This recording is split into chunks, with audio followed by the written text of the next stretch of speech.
చేయడానికి కోట్ల రూపాయలు ఖర్చు పెట్టి మీరు కట్టే పన్నులన్నీ కూడా దోచుకునే పరిస్థితికి వచ్చారు. ఇలాంటివన్నీ కూడా చేయడమే కాకుండా ఎక్కడా రోడ్లే లేదు, డ్రైనేజ్ లేదు, మంచినీరు లేవు, కరెంటు లేదు. ఎవరన్నా పోవాలంటే అక్కడ పాములు ఇవన్నీ చూసి భయపడే పరిస్థితి వచ్చింది. ఈ విధంగా మీ జీవితాలతో ఆడుకున్నారు. చాలా దారుణంగా ప్రవర్తించే పరిస్థితికి వచ్చారు. ఇంకో పక్క మీరు చూస్తే పేదవాళ్ళకు కట్టే ఇండ్లకు ఇవ్వాల్సిన ఇసుకలో కూడా పందికొక్కలు ఇష్టానుసారంగా దోచుకునే పరిస్థితికి వచ్చారు. అంటే పేరు మీది వీళ్ళు ఎక్కడెక్కడికో పంపించి అందులో దోచుకుంటే అందులో నుంచి గవర్నమెంట్ వాళ్ళకు డబ్బులు కట్టింది సేంద్రేజ్ కింద. పేరు మీది, ధనం ప్రభుత్వాన్ని, దోచుకున్నది పెత్తందారులు, దోపిడీదారులు అని చెప్పి కూడా మీకు తెలియజేస్తున్నా. అన్నీ కూడా ప్రక్షాళన చేశాను. నేను ఒకటే హామీ ఇస్తున్నా, ఇది పేదవాళ్ళ ప్రభుత్వం. మీకు న్యాయం చేయడం కోసం అనునిత్యం పనిచేస్తామని మరొకసారి మీ అందరికీ హామీ ఇస్తున్నా. ఆ రోజు మీరు ఇంకొక పక్క చూస్తే పేదవాడికి ఇచ్చే సబ్సిడీ ఇవ్వకుండా ఎగ్గొట్టారు. ఇప్పుడు నేను వస్తానే మళ్ళీ కేంద్రం ఇచ్చే డబ్బులే కాకుండా రాష్ట్రం కూడా కేంద్రం మీరు చూస్తే పట్టణ ప్రాంతాల్లో 2,50,000 ఇస్తారు, గ్రామీణ ప్రాంతంలో 2 లక్షలు ఇస్తారు.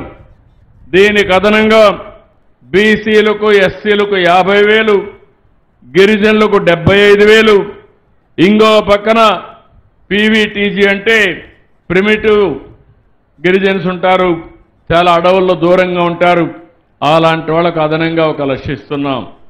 వీడికి వస్తానే రాయిచోటికి మా మైనారిటీ ముస్లిం సోదరిమణులు జ్ఞాపకం వచ్చారు.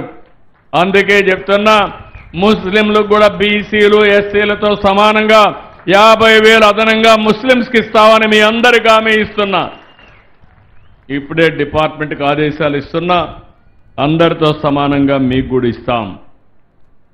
దీనివల్ల ఈరోజు 5,98,000 ఇండ్లు, దగ్గర దగ్గర 6 లక్షల ఇండ్లు కట్టుకోవడానికి డబ్బులు లేక నిలిపేశారు.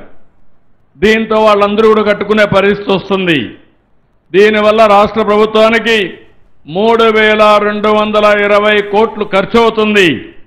అయినా పర్వాలేదు, దీనివల్ల బీసీలకు 3,75,000 కుటుంబాలకు లాభం వస్తుంది, ఎస్సీలకు 1,57,000 వస్తుంది, ఎస్టీలకు 46,000 వస్తుంది, 22,000 మంది ఆదివాసులకు వస్తుంది. ఇప్పుడే మైనారిటీస్ ఎవరైతే కట్టుకుంటారో వాళ్ళకు కూడా ఈ బెనిఫిట్ వస్తుంది. కాబట్టి తప్పకుండా చేసే బాధ్యత ఈ ప్రభుత్వాన్ని చెప్పి మరొక్కసారి మీ అందరికీ హామీ ఇస్తున్నా.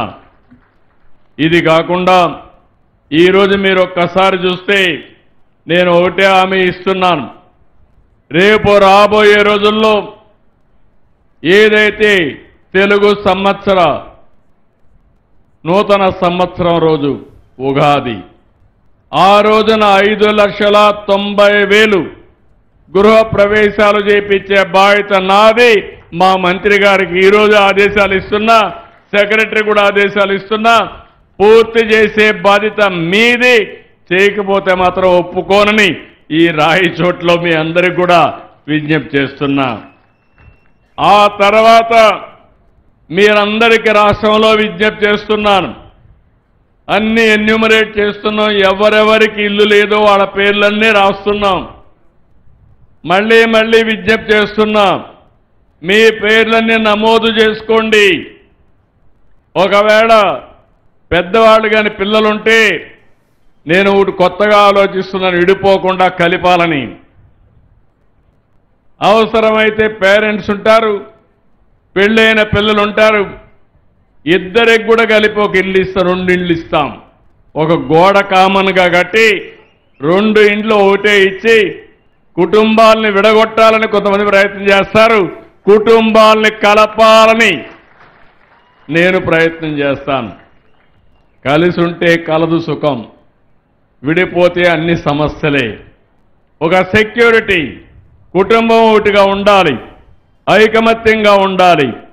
ఇలాంటి వినూత్నమైన కార్యక్రమానికి శ్రీకారం చుట్టడమే కాకుండా 2029కి మళ్ళీ హామీ ఇస్తున్నా. ఈ రాష్ట్రంలో ఇల్లు లేదనకుండా అందరికీ ఇండ్లు ఇచ్చే బాధ్యత ఈ ప్రభుత్వానిది. అదే సమయంలో మీ సొంత ఇల్లుంటే, ఇంటి జాగా ఉంటే కట్టుకోండి. మీకు లేకపోతే ఇప్పుడు ఉండే జాగాల్లో ఇస్తాం, లేకపోతే అక్విజిషన్ చేస్తాం. పట్టణ ప్రాంతాల్లో ఉంటే ఎంతవరకు వీలైతే అకామిడేట్ చేస్తాం.